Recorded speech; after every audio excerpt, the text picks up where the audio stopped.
আমার প্রিয় বন্ধুগণ, আপনাদের সবাইকে জানাই সন্তোষী মিউজিকের মালিক বাবু দিলীপ দাদার তরফ থেকে আন্তরিক শুভেচ্ছা ও অভিনন্দন।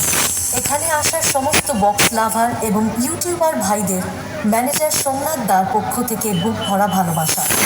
আজকে যিনি এই সেটআপটিকে অপারেটিং করছেন তিনি হলেন আমাদের সকলের প্রিয় অরুণ দাদা ভাই। Santoshi music present Krishnanagar.